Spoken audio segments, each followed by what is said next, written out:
I dreamt last night the moon was so bright it melted the walls away. And it wasn't alarming when I saw Prince Charming come into my bedroom and say, let me persuade you to come to the place where tomorrow meets today. ooh! Bigger and better cities with gadgets. Forward, progress. If you were a scientist, you were it.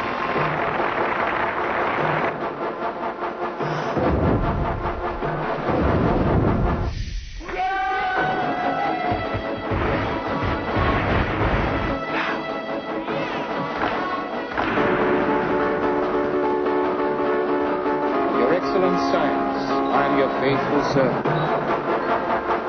And the tomorrow. Building a new world.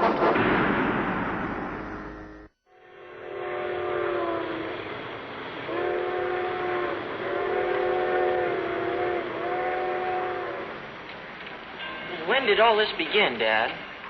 Well, son, it's a very old story. It's so old it's hard to say when it really began.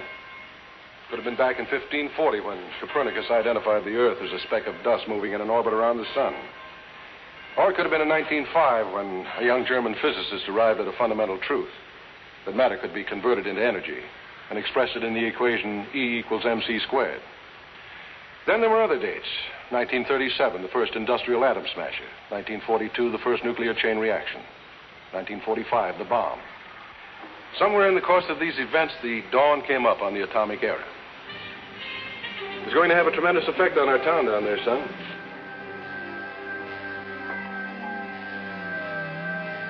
It'll be felt in every town in America. And it won't matter if they make ships or shoes or sealing wax. With atomic power, it will come benefits to mankind that we can as yet only imagine.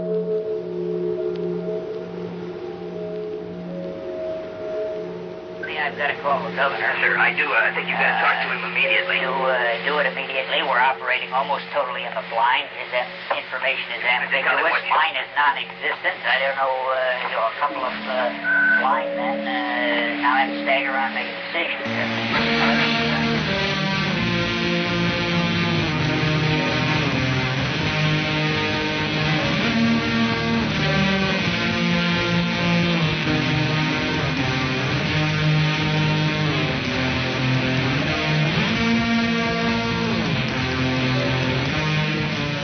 In 1945, in the aftermath of war, scientists were heroes, particularly the physicists who had built the atomic bomb. They are men, said Life magazine, who wear the tunic of Superman and stand in the spotlight of 1,000 suns. In the public imagination, atomic scientists had harnessed a terrifying power which could literally reshape the world. I knew the world would not be the same. I remembered the line from the Hindu scripture, the Bhagavad Gita. Now I am become death, the destroyer of worlds. I suppose we all thought that, one way or another. Many of the scientists who had worked on the atomic bomb felt a deep sense of guilt about what they had done. They were convinced they now had a moral duty to use the immense forces they had unleashed to better, peaceful purposes. What they did not foresee were the demands that would be made on them when their science came out of the laboratory and into the world of politics and big business. They would lose control and be forced to compromise and to deceive.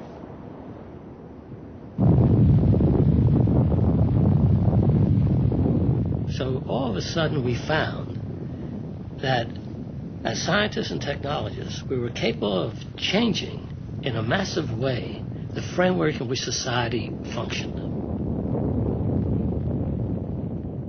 I and many others felt that nuclear power represented a major energy future for the world. You have to understand that this was the first time that mankind had ever found an energy source which wasn't a routine natural phenomenon.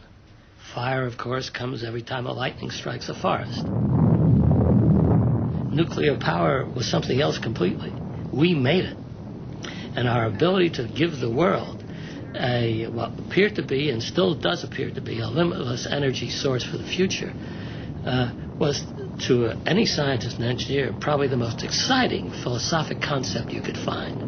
Today, at Shippingport, Pennsylvania, we began building our first atomic power plant of commercial size. Mankind comes closer to fulfillment of the ancient dream of a new and a better Earth. The scientists have provided us with an example of nuclear science at work. In this baton, there is a small source of neutrons. I bring this source of neutrons over to this place in which we have uranium, and we set up a bit of atomic fission. This will move the marker on the scale and finally light the light, and the project will be started. The President of the United States has just started off electronically the groundbreaking power shovel 1,400 miles away in Shippingport, Pennsylvania. In this general mood of enthusiasm for science, politicians began to look to atomic power as more than just cheap electricity. It became the way to a better world. Это были годы больших надежд. Только что умер Сталин, пришел к власти Хрущев, и атомная энергия рассматривалась как средство для достижения лучшего уровня благосостояния народа. Тем более, что мы все тогда были загипнотизированы ленинским лозунгом. У Ленина есть такой лозунг. Коммунизм – это значит советская власть плюс электрификация всей страны. Вот электрификация – это атомная энергия плюс советская власть, и значит коммунизм.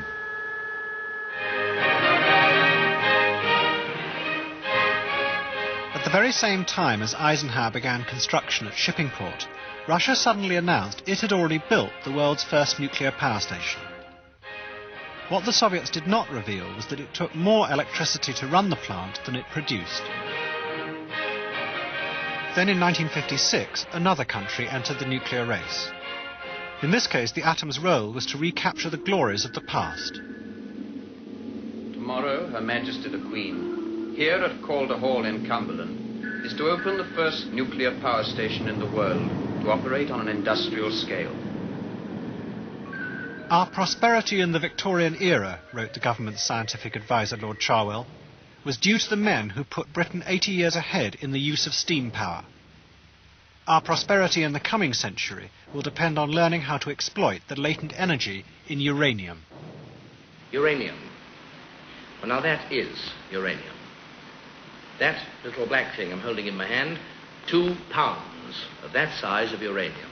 And the potential energy which could be given off by this when properly used is equal to the energy, or the heat if you like the word better, produced by 2,600 tons of coal. That is uranium. Atomic scientists, by a series of brilliant discoveries, have brought us to the threshold of a new age.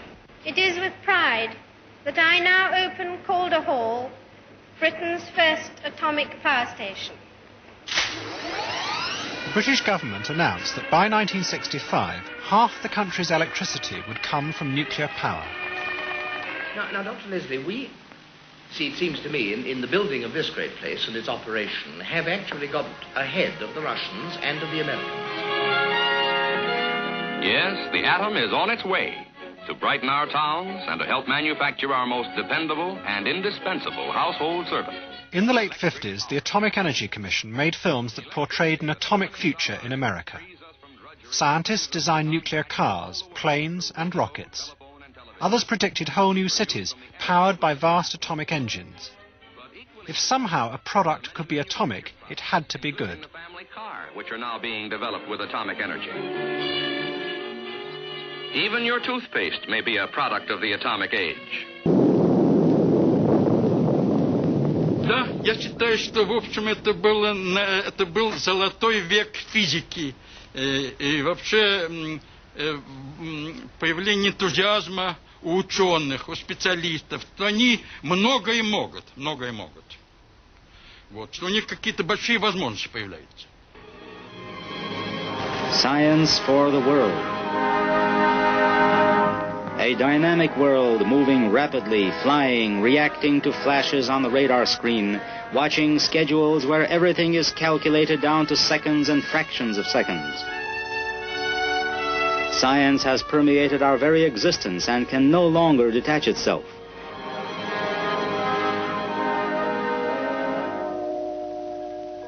The station is to be situated on the shores of a forest lake. During the rest period, a magic silence reigns around the building site.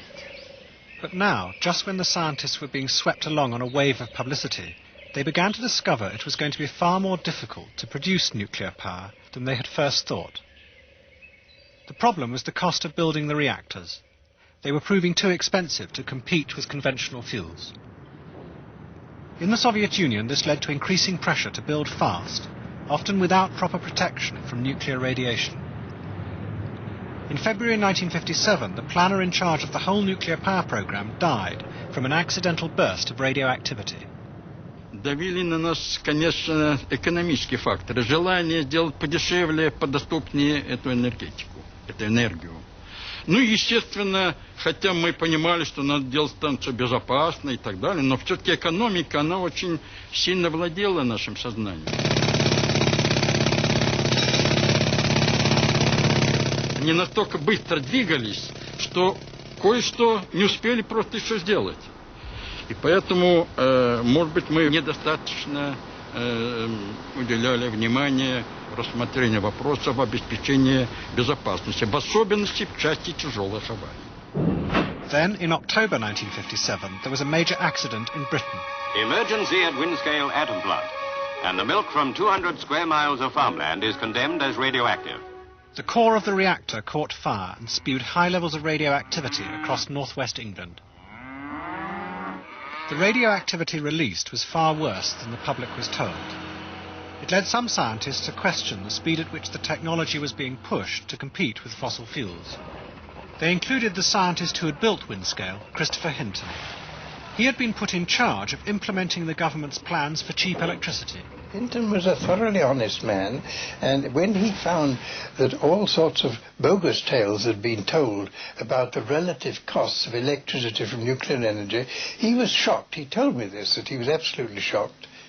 He realized that the estimates of the cost of nuclear energy compared with the cost of coal energy were cooked. And when I said to him, why didn't you do anything about it, he said, well, I couldn't, because the thing had gone too far. You see, so much had been committed then to a nuclear future. No more shillings for the gas. Mother just splits an atom and supper's ready. It must have been some billions that they'd already spent. It was too late.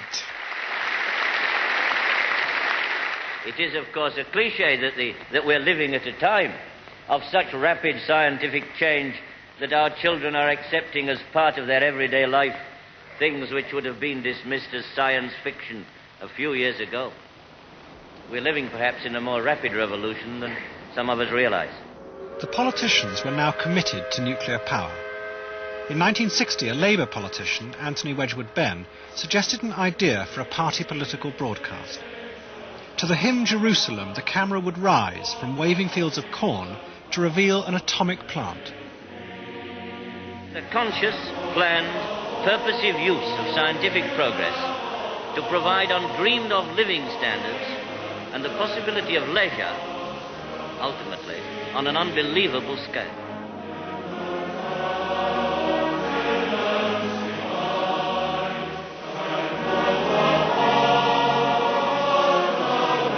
Nuclear scientists were now being carried along by a political enthusiasm for what science could achieve. Yet few of them in Britain, America, or the Soviet Union knew how to fulfill the promises they had made. There's a new dawn breaking over our world. The hopeful dawn of the atomic era. What benefits it will But two large American corporations, Westinghouse and General Electric, had already invested millions of dollars in nuclear technology.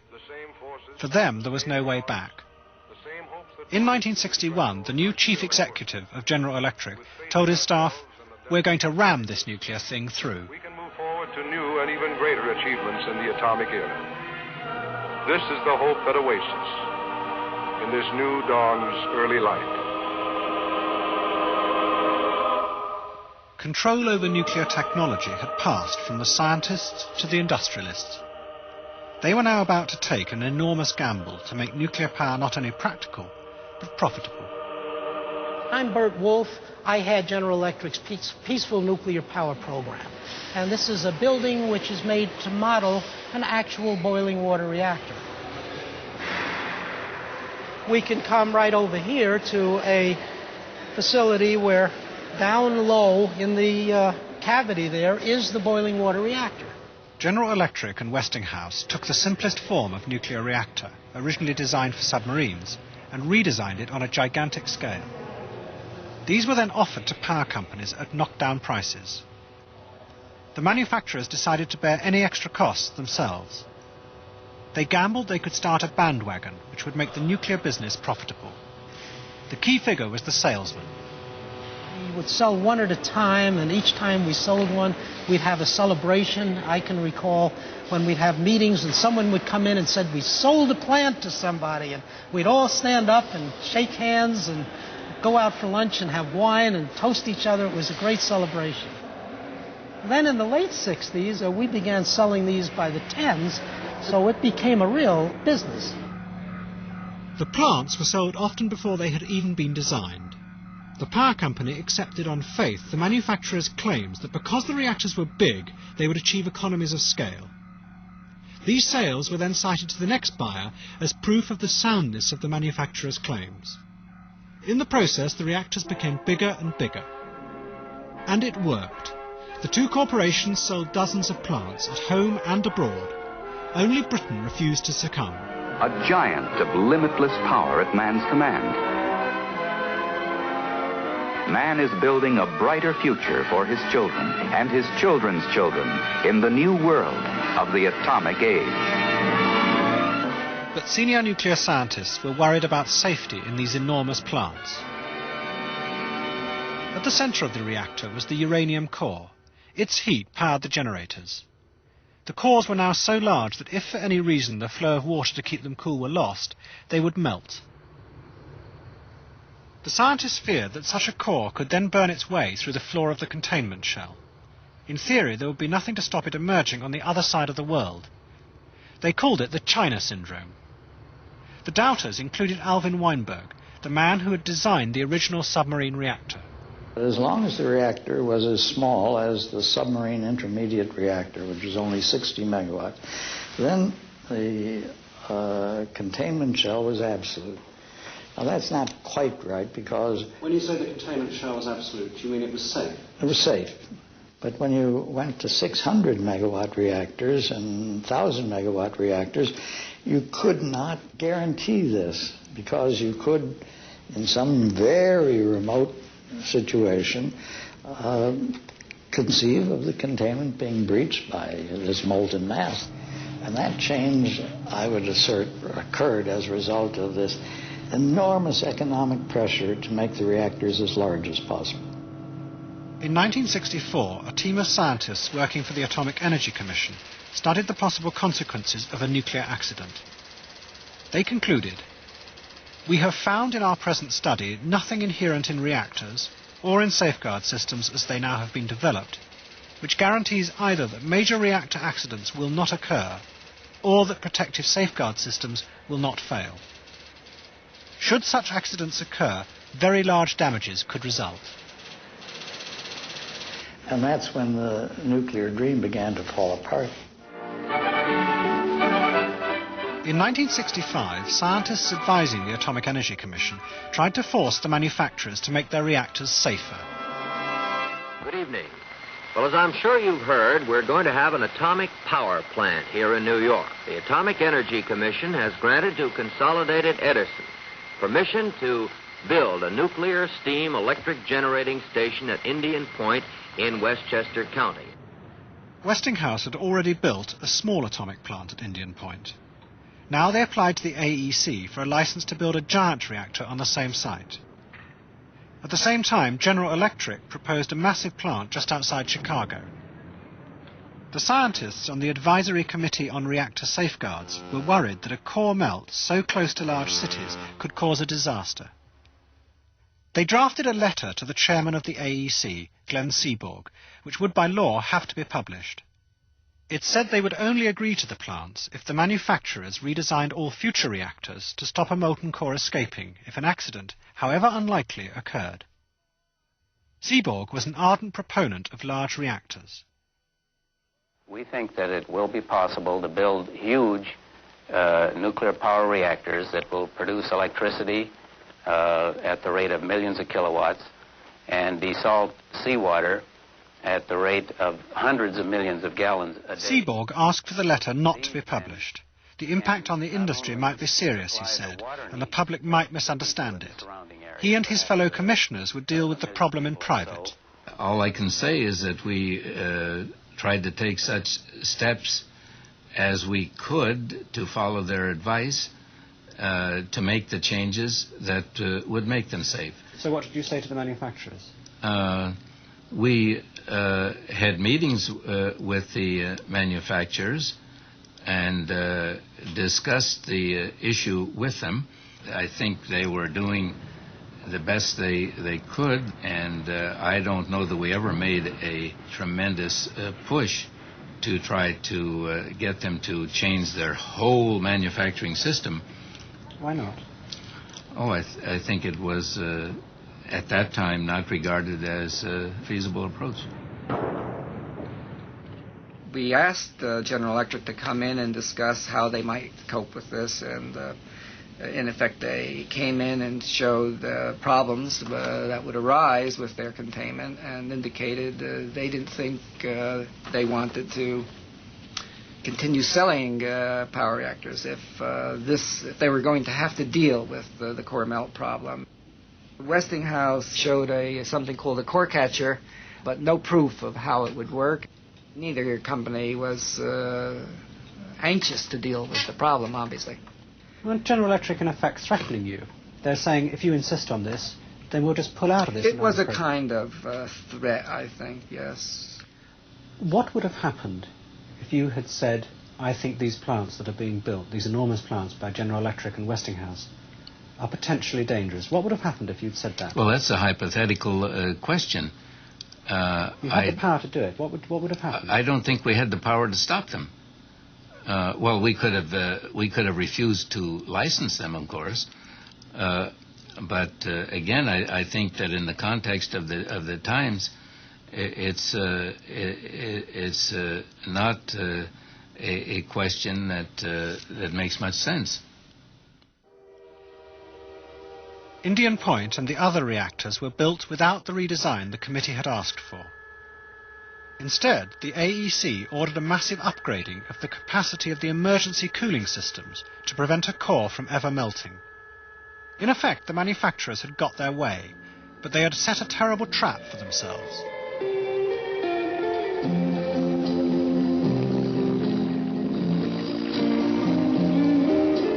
In contrast, in the Soviet Union, the grandiose nuclear plans of the 50s had remained on the drawing board. The Soviet planners were unconvinced they could be constructed cheaply. The physicists and engineers spent their days designing reactors that would not get built. Then, in the mid-60s, Brezhnev came to power.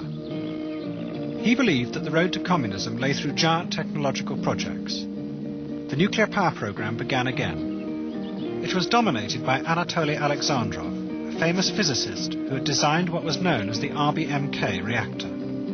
His team planned giant versions to be built around Soviet cities. Я считал и считаю сейчас, что атомная энергетика чрезвычайно важна, потому что никакого топлива, ни газа, ни нефти, ну и в меньшей степени угля, но тоже не хватит для существования человечества даже в течение тысячелетия. Она чище, экологически чище всех остальных видов энергетики.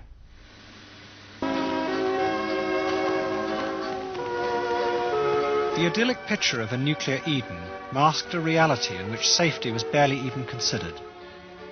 The reactors were built at great speed to cut costs and to fulfill the Soviet plan. Some had no protective containment at all, despite the high pressures of steam. Large amounts of water, contaminated by radiation from the reactor core, were pumped into giant open ponds. А потом решили строить уже крупный в 1 миллион киловатт. В 1973 году был построен первый блок, и вслед за ним следующий. Но поскольку я участвовал в этих работах, был на площадках, где строилось, то я видел, что в погоне за успехом как бы потеряли чувство меры. Complete safety for the attending personnel is ensured at the atomic power plant. The slightest radioactive contamination can be detected with the aid of radiation monitors. At the exit of the washroom, there is a dosimetric installation. This will not let you out if there is the slightest trace of radioactivity about you. При Брежневе началось активное разложение, воровство, пренебрежение к делу и так далее. И когда к концу 70-х годов эра Брежнева достигла своего апогея, это совпало с максимумом развития ядерной энергетики, и стало это просто все понятно, и это видели многие. Попытки как-то решить это дело путем служебных записок не имели значения. Нужна была публикация в крупном журнале. Koryakhin and a fellow engineer wrote an article in the newspaper Communist. It openly challenged Alexandrov. It criticized the lack of safety in the design of the plants, where they were sited, and the growing question of what to do with the nuclear waste. It caused a sensation. Была создана специальная пресс-конференция, где было сказано, что эта статья клеветническая, что это все не так, все это неправда, хотя это было уже многим ясно, так как вот это, вот, я бы сказал, научная мафия во главе с Александровым и Институтом атомной энергии, но она заняла удобное положение, потому что все награды, ордена, звания, поездки за границу и всякие, как у нас в России говорят, пироги и пышки доставались им, а синяки и шишки доставались простым инженерам в других институтах. Ну, это довольно широко бывает в жизни. Часто бывает в жизни. Britain, meanwhile, struggled just to make her plants work. So far, the first of the advanced gas-cooled reactors being built here on the Kent coast at Dungeness hasn't produced a single watt of electricity. Ordered at a cost of £80 million and due to be commissioned in 1972, it might just start producing electricity in 1977. And really, nobody has a clue how much it's going to cost us. So, why is it that things have gone wrong? For a start, it is with pride that when Calder Hall was opened, we were leading the world by 3 years. I can only feel terribly sad because I've seen that lead thrown away. I find it difficult to put it any other way. A nuclear generating plant is as harmless as a chocolate factory. But a lot more nuclear power is needed. Nuclear power. The power to keep America turning on. In America, the enormous nuclear plants ordered in the 60s were nearing completion. The engineers in charge were beginning to discover the trap they had set themselves by failing to redesign the containment. If a molten core could not be contained, then the emergency systems to prevent a meltdown would have to work, whatever happened. The engineers had to anticipate everything that could possibly go wrong. In the enormous complexity of the plants, this was proving impossible. One of the main things we began to discover is that our theoretical calculations did not have a strong correlation with reality. While the regulations required emergency core cooling systems, pumps and valves, we didn't really have any basis for knowing that those pumps and valves would actually prevent a meltdown of the reactor. because the degree of complexity of trying to predict what will happen inside a huge reactor in the midst of a pipe break, we couldn't make any judgments because we didn't have any facts on which to make judgments. During the winter of 1971, a series of tests of emergency core cooling systems were performed at the AEC's private testing site in Idaho. Accidents were simulated in a small model of a reactor. In each case, the emergency systems worked, but the water failed to fill the core. Often it was forced out under pressure. Despite this, both the industry and senior members of the AEC argued that the full-size safety systems were safe enough. I think what happened was the federal government and the nuclear industry decided that the absence of proof of danger was almost as good as proof of safety. In other words, even though we had done experiments that cast doubt on whether the safety systems would actually work if we had an accident, we still had that backup that, well, maybe an accident won't happen while we continue to work to perfect the design of the emergency system. Now, we couldn't announce to the public that we, having told the public that the plants were safe, we now had to disclose to them we were wrong, and in fact that all these safety systems we told you about, actually they might not do any good. My goodness, the uproar would have been, we all probably would have been fired. That would have been the end of this wonderful technology from the standpoint of us. And we just couldn't admit that we had been wrong. And plus, of course, you understand with this one experiment, it didn't prove that the emergency systems wouldn't work in all circumstances. I call it. What is your principal concern right at this minute? Well, my principal concern is that we got an accident that we never been designed to accommodate. On March the 28th, 1979, a series of human and mechanical errors at the 3 Mile Island plant exposed the core. It reacted with steam and produced hydrogen, which exploded. None of the emergency teams could understand what was going on inside the reactor. Then suddenly, this helicopter detected a large radioactive cloud drifting towards the nearest town. The voices of the commissioners in charge of the disaster were recorded by a dictaphone that had been left running on a table. What was their time scale involved there? Hours. Hours before what? Before you had a core melt. Before you had a core melt? You would have hours till when you were generating fission products in a core melt kind of situation through the containment. I think, we got the best we got, Joe. And they're not coming up with answers. We got the... Well, don't you think as a precautionary measure there should be some evacuation? Probably, but I must say it's operating totally in the blind, and I don't have any confidence at all that if we order evacuation, we won't move people from a place where they've already gotten a piece of the dose they're going to get into an area where they will get, another piece. They will have had 0.5 of what they were going to get, and now they move someplace else and get 1.0. Good. Now, Joe? Yes, sir. It seems to me I've got to call the governor. Yes, sir, I do. I think you've got to talk to him immediately. Do it immediately. We're operating almost totally in the blind. His information is ambiguous. Mine is non-existent. I don't know, a couple of blind men now have to stagger around and make a decision here. Don't we know that it's been stopped? For instance, we just lost all communication with the control room. For 4 days, the engineers at the plant watched helplessly as a bubble of hydrogen grew inside the damaged reactor. What they feared most was a further massive explosion. But they knew that if they tried to force the bubble out of the reactor, it might move downwards and completely uncover the core. They would then face the nightmare of a meltdown. The engineers were trapped by the consequences of an accident no one could have anticipated. It was a point they made to the commissioners again and again during the incident. It's a failure mode that's never been studied. It's unbelievable. Well, the thing that impressed me was how little we really knew about the situation. It was very hard to figure out what was happening.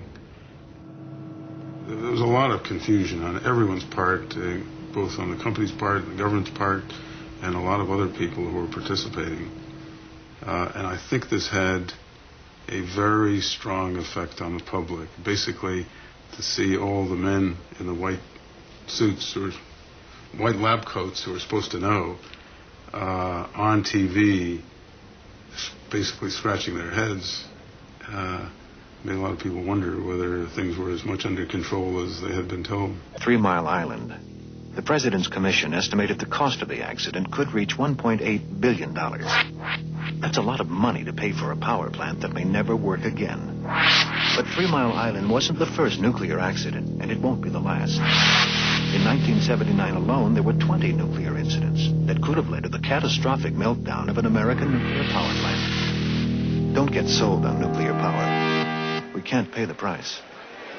Their energy policy will benefit the nuclear industry and the oil companies, and they have given only lip service to the solar industry. There were protests against nuclear power throughout the world. In the public's imagination, it was transformed from something good to something bad. Much of the anger was turned on the nuclear scientists. It emerged that they had deliberately concealed many of the risks and uncertainties they had discovered at the very time when they were publicly promoting the wonders of nuclear power. We would, in effect, have solved the energy problem forever, permanently, which in itself is just an extraordinary new dimension in human experience, to have energy, which is the ultimate raw material. We recognized that there was a risk, but we always deemed the risk to be really acceptable. But now I guess I'm more mature, older. I realize that the decision of what is acceptable is not something that we technologists can make. It's something that the public makes. Why did you think it was something you could make then?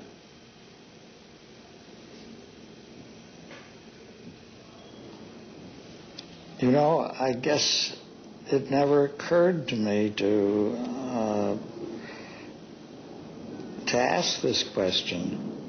The nuclear enterprise had always been, well, it started out as a secret enterprise, of course, and the notion of the public being intimately involved in very complicated technical issues which went way beyond the competence of any member of the public, it just didn't seem that that was the right way to do it.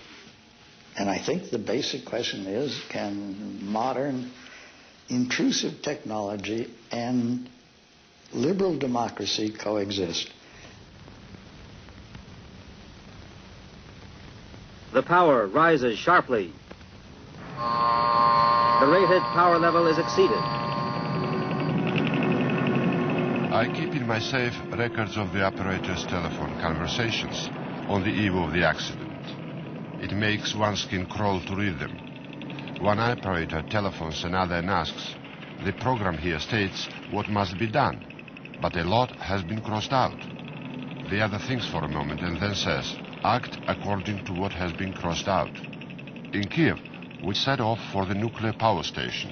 It didn't enter my head that we were moving towards an event on a planetary scale.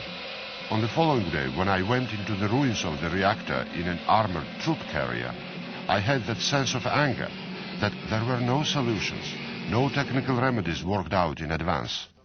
Of course, we had said such an accident could only happen once in 1,000 years.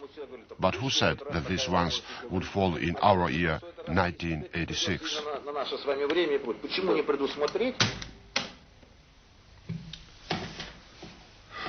Это голос Валерия Легасова, академика, одного из моих героев моей повести «Чернобыль», человека необыкновенной и трагической судьбы, человека, с которым я встретился осенью 1986 года. Legasov had been one of the main architects of Russia's nuclear program. Now he led the fight at Chernobyl, repeatedly flying through the radiation above the blazing reactor. As with 3 Mile Island, an improbable sequence of errors had led to an explosion and a molten core that had now started to burn its way through the foundations of the reactor. A tunnel was frantically dug directly under the plant by hundreds of volunteers. Liquid nitrogen was poured in to freeze the ground underneath. By luck, the nitrogen gas also began to stifle the graphite fire. And then on the 5th day, for reasons that still no one understands, the core began to cool. Despite this, throughout the disaster and the terrible dangers, Legasov remained a staunch defender of nuclear power. The maximum dose was 0.7 roentgens per hour. Over the reactor, we got between 0.3 and 0.5 roentgens. Do you think we'll be able to have children? Yes, don't worry. Are you sure? I've been working with radioactivity since 1964, and I've got kids, don't worry. In the months that followed, Legasov changed his mind. In a long-taped interview with the then Soviet MP Yuri Sherbak, he gave a damning criticism of the whole nuclear power program. The problem, he said, was the demand that was made of the technology. Удивительная была встреча наша с Легасовым, удивительный разговор. Он как-то очень доверительно, очень откровенно вдруг начал мне рассказывать все боли, все то, что он пережил в Чернобыле. It's easy to think or imagine that the enemy is the nuclear reactor, but the enemy isn't technology. I have come to the paradoxical conclusion that technology must be protected from man. In the past, the time that includes the old reactors, the time that ended with Gagarin's flight into space, the technology was created by people who stood on the shoulders of Tolstoy and Dostoevsky. They were educated in the spirit of the great humanitarian ideas, in the spirit of a beautiful and correct moral sense. They had a clear political idea of the new society they were trying to create, one that would be the most advanced in the world. But already in the generations that succeeded them, there were engineers who stood on their shoulders and saw only the technical side of things. But if someone is educated only in technical ideas, they cannot create anything new, anything for which they are responsible. The operators of the reactor that night considered they were doing everything well and correctly, and they were breaking the rules for the sake of doing it even better. But they had lost sight of the purpose, what they were doing it for.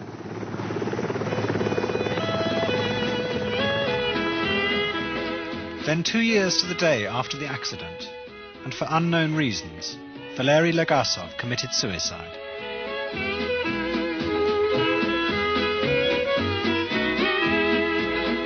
Oh, this world is at a tremble with its strength and mighty power. They're sending up to heaven to get the brimstone fire.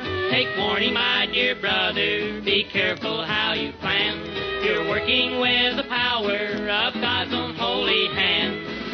Atomic power was given by the mighty hand of God. Atomic power, it was given by the mighty hand of God.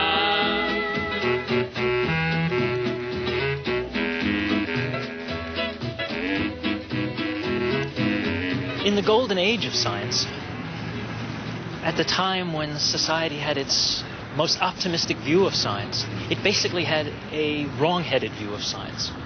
It had the view that this form of the technology was the inevitable form that it had to take, and that if that was the form it took, then it must be the right form. 40 years later, we have a similarly naive view. It's no longer tinged by hope and optimism, it's tinged by pessimism and fear.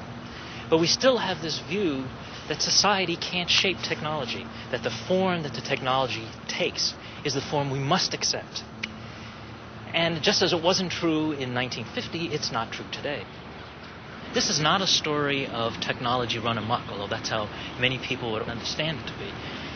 The history of nuclear power is a history of political and economic and social decisions being made about a technology. And the key decisions weren't made by the technologists. They were done in the business realm. What science and technology gives you is a range of possibilities. And those possibilities can take you in any number of directions. It's potentially a liberating force. But to get there, society has to stop sleepwalking and start realizing that it's not a scientific choice, it's not an engineering choice, it's a moral choice. Well, George, does that answer your question? It sure does. It's given me a whole new perspective.